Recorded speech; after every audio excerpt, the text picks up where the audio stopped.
Bothered by the frequency of building collapse in Nigeria, professionals in the building construction industry have again advocated the urgency in intensifying the clamor against the usage of substandard materials for building construction and poor implementation of building regulations.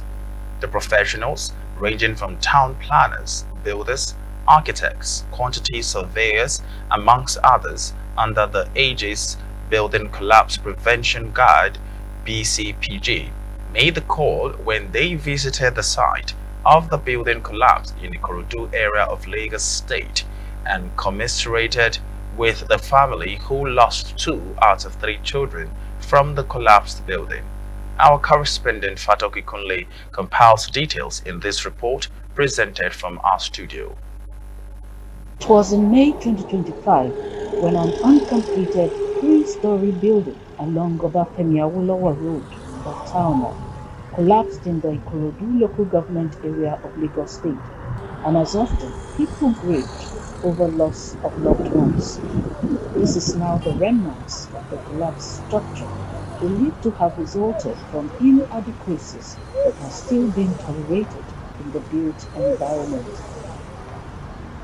We know in a bigger city like this, there will be a lot of pressure on land use. People will still continue, to build.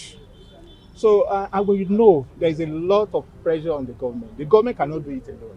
So what I will advise, I will advise now is for us as a guild to increase our membership so that this kind of a thing will have been averted right from the onset. This catastrophe will have been averted. So what I would just say is that the government to continue to synergize with us, cooperate with us, and we'll continue to cooperate with the government. We all know that the importance of getting the cost right when it comes to construction cannot be overemphasized. It's unfortunate that we had this incident, but I can also assure you that if we go into the root cause of what has happened, there might have been some level of compromise.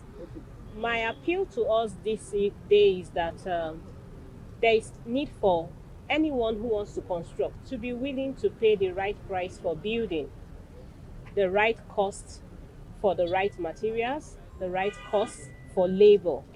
Bothered by such inadequacies which has persisted over the years, professionals under the group Building Collapse Prevention Guild believed there was the need to show concern for those that lost.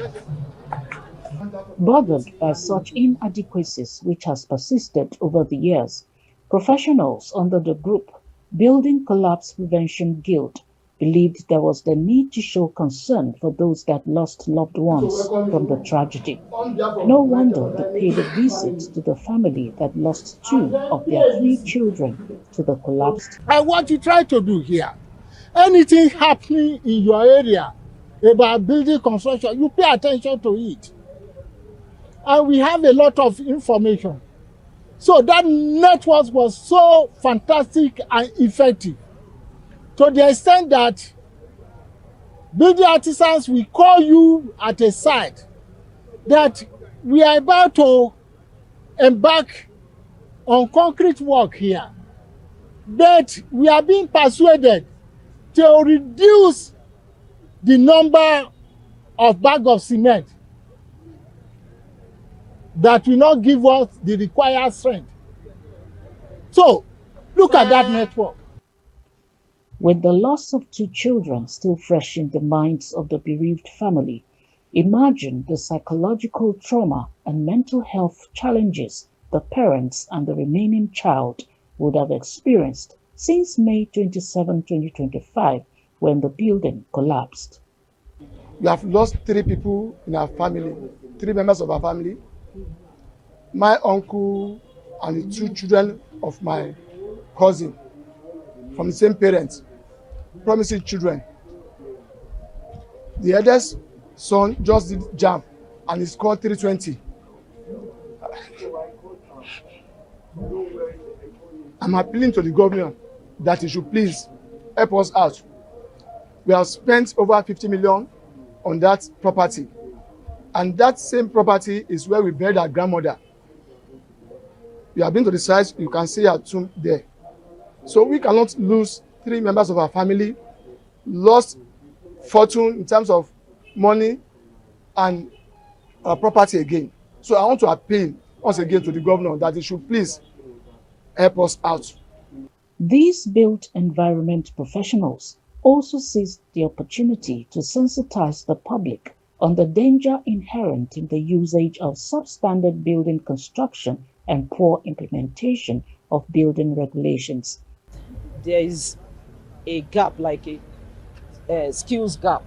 So we need to bridge that gap. So what do we need to do to bridge that gap? Before you engage the artisans, you need to know their level, that is their strength of what they can do in terms of competency, quality, and standard.